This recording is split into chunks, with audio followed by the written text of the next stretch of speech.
Hey guys, welcome back to my channel. So in this video I'm going to be telling you everything I think you should be doing this summer if you are applying to medicine in the autumn. So this is all based on what I did and also anything else that I think you should be doing that can help you prepare for your medicine application. So some of these things you may know already, but I decided that it would be good for you guys if I put it all into one video so you can come back and sort of tick off the things as you go along. Also, just a quick little introduction. So if you don't know me, I'm Sinead. I'm a third year medical student and I make videos about life as a medical student and I give advice on GCSEs, A-levels, medical school. If you haven't subscribed, make sure you do that. Like this video, and once you get to the end, if you have any questions, comment them and I'll try my best to get back to you. So getting right into the video, the first thing that you want to do is to book your admissions test date. So the main admissions test that I'm referring to is the UCAT. So UCAT dates are from early July until the end of September. You want to pick a test date that gives you enough time to study for the UCAT, but it's also recommended that you do it before you go back to school so that it's not interfering with your studies. So how long you choose to study for the UCAT is up to you. It stated on their website that some of the highest scoring students studied for around 25 to 30 hours. Some students studied up to 50 hours. I worked that out, and if you split it over 4 or 6 weeks, it works out to around 1 to 2 hours a day. So if you give yourself that amount of time, you should be able to do a little bit each day without having to cram. However, that again is dependent on how easy or hard you're finding the concepts and how confident you feel about taking the test. So definitely give yourself enough time, but do what you think is best for you. The other admissions test that you may be taking is the BMAT. However, registration doesn't open until September. And I'm also aware that the BMAT is being scrapped from 2024 onwards, so I won't really be referring to it much in this video. So once your test date is booked, you then are going to start studying for that test. So for the UCAT, you want to be using question banks and the practice papers that are available on the UCAT website. There are other places that provide question banks such as Medify, which is what I use to revise for the UCAT. There are some crash courses available from various companies, and there's also YouTube videos which do explain some of the concepts if you're finding them hard. And as I mentioned, you do want to space it out, so give yourself enough time to understand what you're doing and to be able to work on the problem areas. You may choose to do a little bit each day and then build it up as you get closer towards your test date. My main advice for the UCAT is to stay consistent, do as many of the practice papers as you can, and also to know what score you're aiming for. So this is something that you can find out when you're researching your unis, which is what I'm going to talk about in the next section of this video. Knowing the score that you're aiming for and what your problem areas are going to help you to be really efficient with your revision. So next thing that you definitely want to do is research the unis that you want to apply to. So if there are open days, make sure you book those, attend any open day webinars, and try and find some current students to speak to and to understand their experience being a student at that university,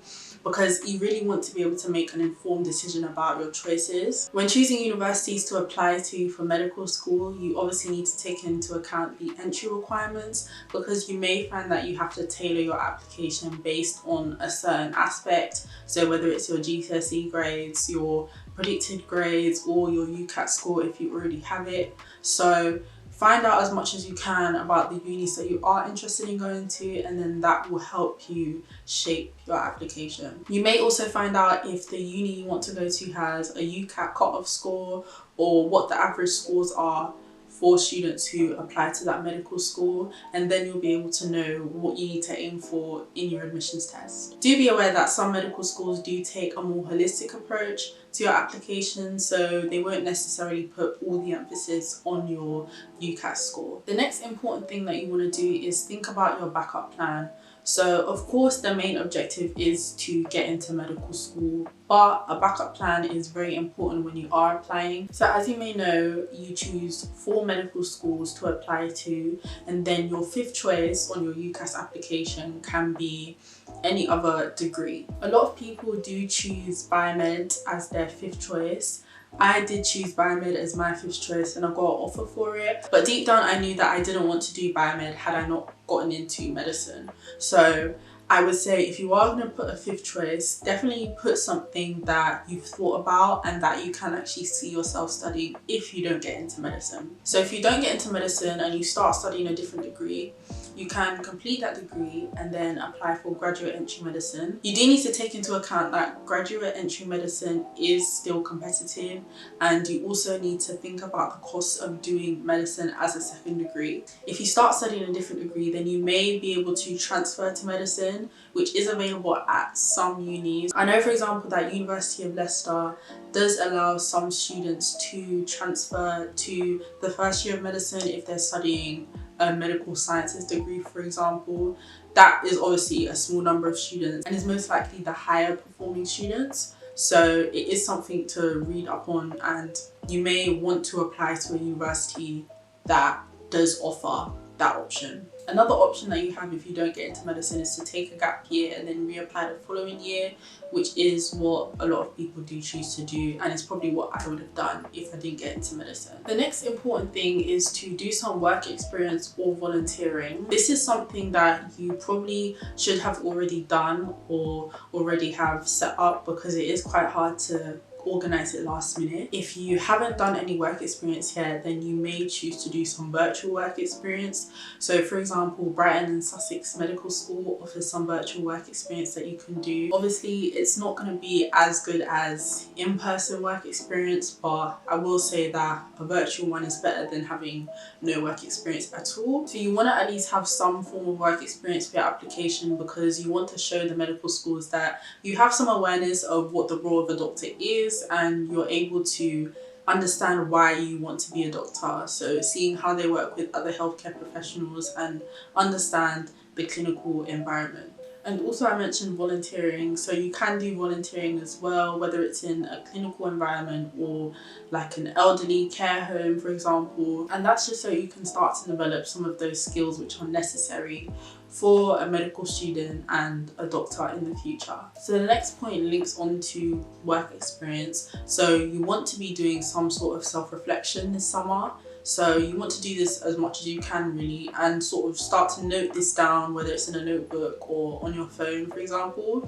And this is going to help you with your personal statement and also in your future interviews. So you want to be thinking about your strengths, your weaknesses, why you want to be a doctor, what interests you about medicine, all of those things, because that is essentially what you're going to be talking about as you apply. Another thing that you want to be doing this summer is reading. So you want to be reading either books or journals or some articles that are related to medicine or healthcare, or at least science related. And this is just going to help you to develop your knowledge around medicine and also show your interest in the subject when you go to apply. So I recommend reading at least one book that you can put on your personal statement. And I'd also recommend reading some articles, whether it's once a week or once a day, however you want to work it, just to have some awareness of medicine and again start to develop your knowledge around it. So if you've done an EPQ and it's medicine related, then you've probably started to read some journals, but if you haven't done that, then